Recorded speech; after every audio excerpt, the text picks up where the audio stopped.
I wanted to make a quick video after seeing one recently from a fellow police officer who pointed out and was very verbal about his thoughts that I believe many of us share. I decided to make my own video, encourage others to do the same.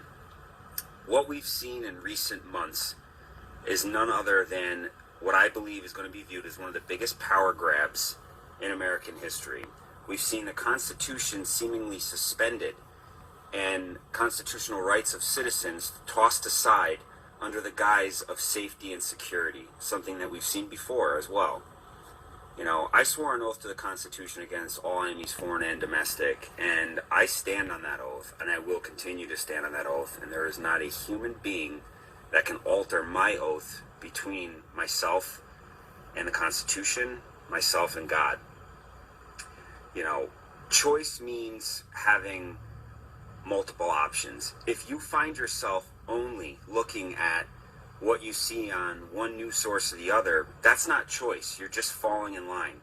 You know, I ask every human being and every American citizen to question things and look at them. Look at both sides. Anyone that knows me from my political side of my life knows that I don't really walk one side hard left or hard right. I stand somewhere in the middle, a place I am proud to be.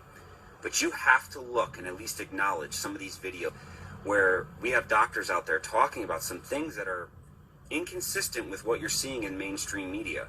At least look at it. Look at it and then decide, okay, does that make sense or not, and make a choice. Because that's what freedom's about, choice. But if you're not even watching these things and you're just taking one side and just eating every bit of it and projecting it, then what are you really? Sheep. Okay? We look for more than that and expect more. You're supposed to educate yourself before you vote. I always do. I read things. That's part of where I've made it this far in life, and my opinions made because I make them. I judge nobody by what anyone says. I judge them on my own interactions. You should judge this entire situation on your personal interactions and see what you come up with. You know, as far as immune system goes, I find it so troubling that people are so quick to lock themselves in their house for 60, 90 days. Yes, Corona is terrible. Yes, it's killing people, and that scares me. But I always look for a strategy to beat something, not just to barely survive, okay? I'm out there every single day dealing with people and dirty germs, and I've been just fine. Even per Governor Cuomo's daily news, and I'm going to post a picture on here. Today I took a screenshot of his newscast, and as of today, May 7th, he put out there that 66% of new Corona cases are coming from people that are not leaving their house. Ask yourself why. Well, if you look at any of these doctors that recently put a video up about your immune system, it's that every one of us goes out there and touches dirty germs all day, every day. Children do it all during your existence. And those germs ultimately serve to increase and boost your immune system's ability to fight common things like even say a cold. Now, ask yourself, if somebody's in their house for 120 days surrounded by Lysol and no new germs, no immune system activation from 90 days of being around the same exact things, what do you think is going to happen in the fall when they start to leave their house? I would suggest a common cold is now going to possibly spike their fever and put them in the hospital. That's problematic. That's going to cause a hospital overflow. Young 20-year-olds that have perfectly healthy immune systems can keep social distancing. I just call that self-respect. But to lock yourself away from society and shut down our economy and deteriorate our entire society's immune system, it's not right. As of today, 66% of new cases of corona are coming from people that are from their home, have not left their home, yet they get it. Do they touch groceries? Do they have Amazon still coming to their house? I'm pretty sure they do, and they're still getting it. Those of us that are out here every day have herd immunity. I'm not afraid to say that anymore. The truth is, I remember being sick months ago. I know many people that have, and we're just okay now. Think about that. Think about your own interactions and see if you can really say that you've given this the thought of both sides, or are you just following along? Another thing that should flag to any of us is censorship.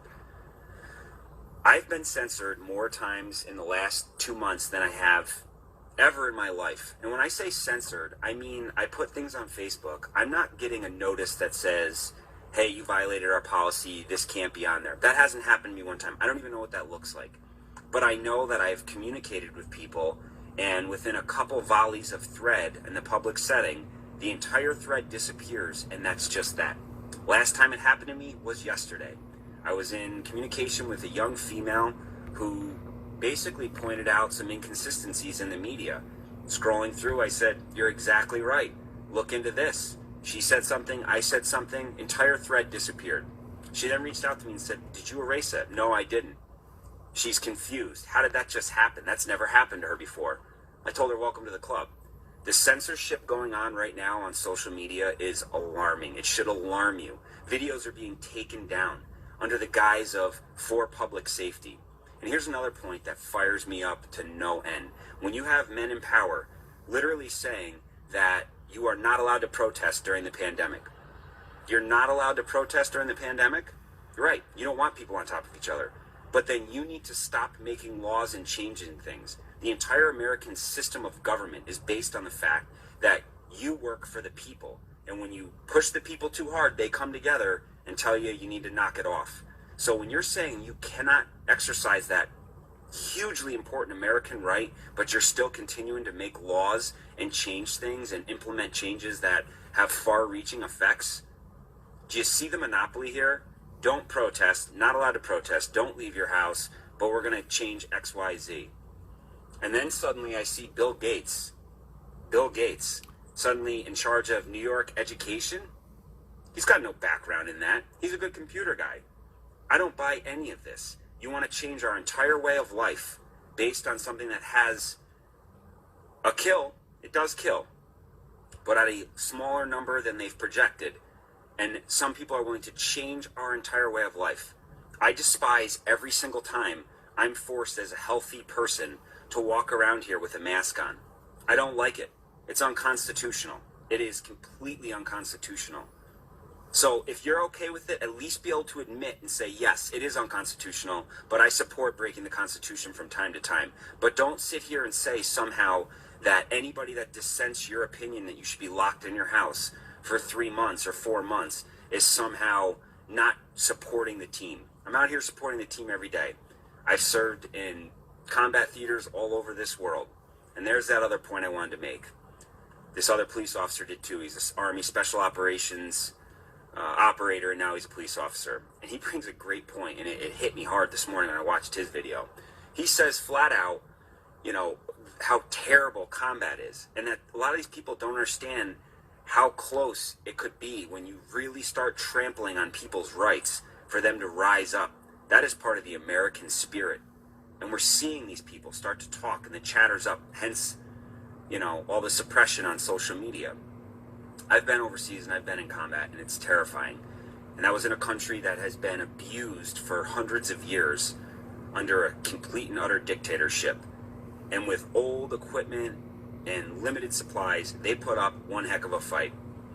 Those of you out there that think that somehow Americans are just going to roll over and continue to let you trample all over their rights, especially you police officers, I will tell you, I am not naive to what some of the people in this world have, and Americans especially, the kind of hardware they keep locked in deep, dark places. And I am well aware of their fighting spirit because 5 years ago, 6 years ago, I was one of them too. I put on a badge because I'm proud to serve my community in a helpful manner. I wear this badge right here because I support the Constitution of the United States of America, and I've already accepted and resigned myself that I'd be willing to risk my life over, for anyone else's that I stated an oath to serve. In this case, me being verbal right now is the same exact concept. People need to open their eyes. Look what's going on. Look at multiple media sources. Look at some of these videos and really ask yourself if this is all making sense to you. Do these steps are we taking, are they effective? If they are effective, how is 66% of new corona cases in New York coming from people that haven't left their house? Think on that for a minute. Just know, if you're a police officer out there, I hope you all start to really get the nerve to speak your mind and speak the truth. point out these things, and hopefully others will join. They're starting to see doctors out there and come together to really make it clear that we support the Constitution. We support human life and protecting the most human life we can in this country. And we can't do that if we cripple our economy and send our young and healthy to erase their immune systems in their homes. I support everyone's right of free choice. Whether you want to stay in your house for 1 year or not, that's up to you, and I support every bit of your right to do that because this is America. But stop virtue signaling and acting like the rest of us are criminals because we want to go visit our relative who wants to visit us. Because I'll tell you right now, I visit my family. Yes, I do. And I'll continue to do that. And there's not a human being that's going to stop me from doing that. To the rest of you out there, I wish you all the best. Be safe. Educate yourself. And just know there are officers out here that understand what's going on. And we stand to defend the oath to the Constitution above all else. Thanks. Take no thought.